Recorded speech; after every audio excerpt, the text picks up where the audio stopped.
Coming up, my full review of Fallintostars by Strangelove NYC. Stay tuned.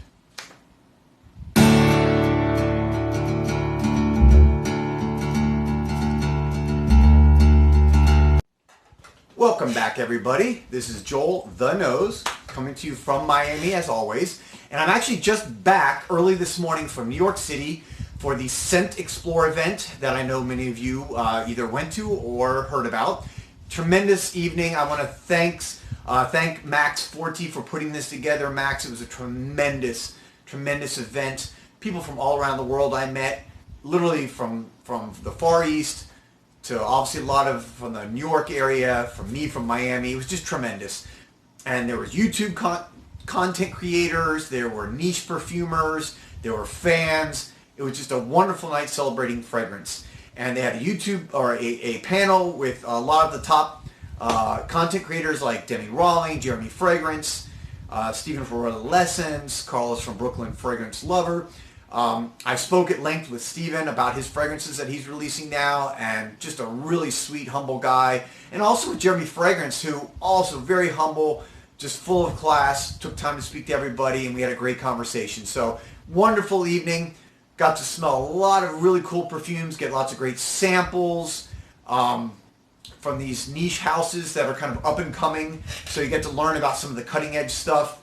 And one in particular, and the reason why I'm actually doing this review today, is the following fragrance, of which I have a sample here, okay? And I got it. I want to make sure I can show it to you so you can see it. But it's called Fallintostars. Okay, this is from the brand Strangelove NYC. All right, a couple really cool things about this brand. They are an American house, and I love finding an American niche house because not always are they great, or not always are there that many. This is founded in 2013, this house by Elizabeth Gaines. Just really prolific in the fragrance world. And how it kind of came about was she founded a company called Gaia One, and the basis behind it is to promote sustainable and organic farming techniques for the production of raw materials for fragrances. And it's actually in partnership with Givaudan, the of course big company of supplier of raw materials. So they have a 600-acre farm in Borneo. And out of that, she basically kind of discovered oud and fell in love with it, and thus Strangelove was born, which is a fragrance house that is centered around these incredible ouds that she has access to. So I met her and had a wonderful conversation with her. Just a really nice woman, humble and so knowledgeable, and we really talked about a lot about the fragrances and the industry and the world and just everything in general about fragrances. It was a fascinating evening in talking to her. And I was fortunate enough to come away with one of these samples, which I'm going to review now. Now, this, again, is Fallintostars. It was just released a couple months ago in August of this year. This is brand new. So you're not going to see much out there as far as reviews on this. This is a very high-end niche brand.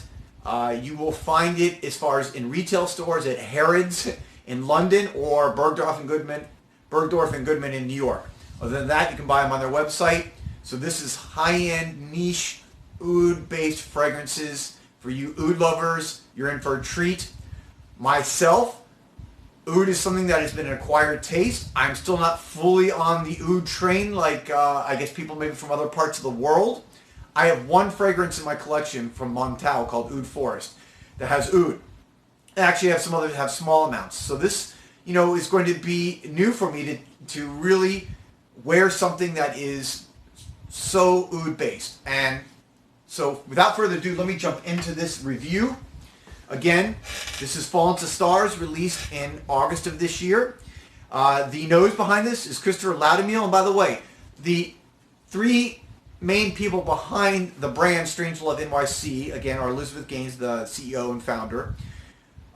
Chistophe Laudamiel is the perfumer, master perfumer. For those of you, you may know his work. He's done Polo Blue. He's done Fierce by Abercrombie & Fitch. A ton of designer and niche fragrances. Legendary. And then the creative director is Helena Christensen. And I'm going to put up a picture here of her because for those of you that are too young to know, this is one of the original supermodels. I mean, she puts super in the word supermodel. And she has been a prolific businesswoman, environmental activist, photographer, perfumer, you know, in the perfume industry. So this is like a dream team. These three came together to form this company. Okay, so Fallintostars, again, created in 2019, just in August of this year. It's an eau de parfum, but they also have a perfume oil, which is even higher strength. I am testing the eau de parfum. The notes, a bunch of notes. Something called Jonquil Nectar, which is a form of white daffodil.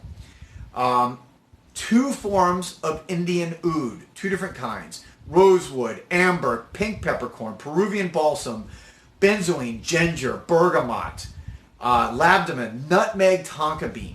These are just a few of the listed fragrances.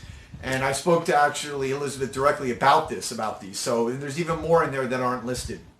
There's a lot going on here. So let me jump right into it. I do have the decant. As you all know, decants don't give you the best spray. So I will spray it here just to show you. So I can give you... Ooh, I got a good spray there. So here we go. So you can see this impression. Ooh, I'm sorry that was such a long inhale, but it is really mesmerizing, guys. Again, I told you before, oud is not traditionally something that I gravitate towards. I have a feeling this is going to be big, that people who love oud are going to love this because it's such a high quality oud and so unique, and people who don't really like oud, this is going to be a good intro into oud. So that's my initial impression. Just right off the bat, that's what I got from this. From the top, and I applied this first thing this morning. I've been wearing it all day.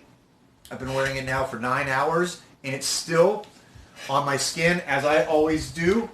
I apply to the back of one of my hands, to the insides of my elbows, either side of my neck, and back of my neck. I did that here for 9 hours. This is still going strong on my skin. Pull up my elbow here. Still going strong there. So this is a strong, warm skin scent even after 9 hours. That just shows you the quality of what's going on here. My initial, in this initial spray, you get the very bright oud, but with a citrusy bergamot, and it's kind of effervescent. So I don't think normally of oud and effervescent and bright, but that's what I get from this. It's a very bright, you can see from the juice. And I think that's from the Jonquil Nectar, which has a honey-esque quality. I think that's what you get this color, and it feels like that. It gives a kind of sunny, warm look to the juice and to the feel. It's just so unique. And the oud, though, is there. It comes through. So if you don't like oud, you got to give this a chance because you're going to smell it here. But there's so much more going on. I'm also smelling ginger. You definitely get the pink peppercorn because of that kind of like, you know, a little bit spiciness. After about an hour, it started to, and again, it's also very warm. So it's warm and effervescent, peppery, oud, honey-like. I mean, there's just so much going on here. It's so complex. That's hard to even put down into words, I think, that will sufficiently describe it. But after about an hour, it started to get a little bit sweeter for me. It was not as warm at that point, so it got a little bit sweeter and not quite as warm as this initial hour opening. And then it even got a little bit more spicy. I think that's from the nutmeg. And to me, on my nose, I detected almost a cinnamon-like quality. So it got a little bit sweet and spicy. That nutmeg, clearly that's what that was, but nutmeg to me is very similar to cinnamon. The projection was good. I have to give a caveat. Whenever I use decants, you just don't get the same spray. You don't get the good vaporizer. You don't get you just don't get the same amount on your skin. So I never get as good projection when I use a decant. So the projection was good. I think to really know what the full projection would be, you need to get your hands on a full bottle and use the atomizer there. as far as, again, the lasting ability, I told you I'm going 9 hours now, and it's still on my skin. It's warm, it's sweet, it's strong all day. So you're going to get all day on this. It's going to last you. You're probably going to at least get a good 2-3 hours of projection from it when you use from the bottle with a good atomizer. After a couple hours, I think the amber kicks in. It becomes very sweet. You still have the oud, but you got all this other stuff going on. Like I told you, the Tonka bean, which also I think lends to some of the sweetness. And that's what I get in the last few hours. After about the 5-hour mark, I really get that Tonka bean, but the oud is there throughout the entire time. So it's like a thread that runs from the beginning to the end, this oud, but with all these other, picture a graph, like a 90-degree angle, and that's the oud running through it, but up and down, the points of the graph, up and down, all these different things going on, from bergamot to pink peppercorn, to amber, to Tonka bean, to nutmeg. It is like a real olfactory experience here, guys. I think this is going to be a winner. I think women will like this. It's a very good, I think, unisex. I think it can be worn very successfully by a man or a woman, and I would really like to smell this on a woman on a date. I think it would be very sexy. So there you have it. I love this. I love this fragrance. I love the story behind it. Born out of trying to make sustainable fragrances, organic, sustainable materials, and grow them in Borneo. I love the combination of the superstar team, the director, or the owner, the CEO, the founder, Elizabeth, who was just such a sweet, humble person and so wonderful to talk to and so knowledgeable. It really is just I think, a really, really, really amazing fragrance. I think people who love oud, I would run out and get a sample list and try it right away. Obviously, it's expensive. If you're in Harrods or Bergdorf Goodman, you know it's like going to be way, way up here. So make sure I never recommend a blind buy. So go out. This is my impression. Smell it. Let me know what you think, guys, in the comments below. I would love to hear anyone else has tried it yet, or if you go out and get a sample, I think you can order samples on their website. And I will link the website in my in the comments. And if you like what I've done, please subscribe. By the way, there's my ScentXplore bag with all my goodies. I will be reviewing a bunch of the fragrances over the next upcoming weeks, so you guys can get an idea of what was there and what we were sniffing. Again, thank you for everyone who's subscribed already. Thank you for all the people that have given me the feedback and helped me with my channel, and it's starting to grow and get some momentum, and I really appreciate everything. And hope everybody's having a great day, a great evening, and I will talk to you next time. This is Joel the Nose. Have a good one, everybody.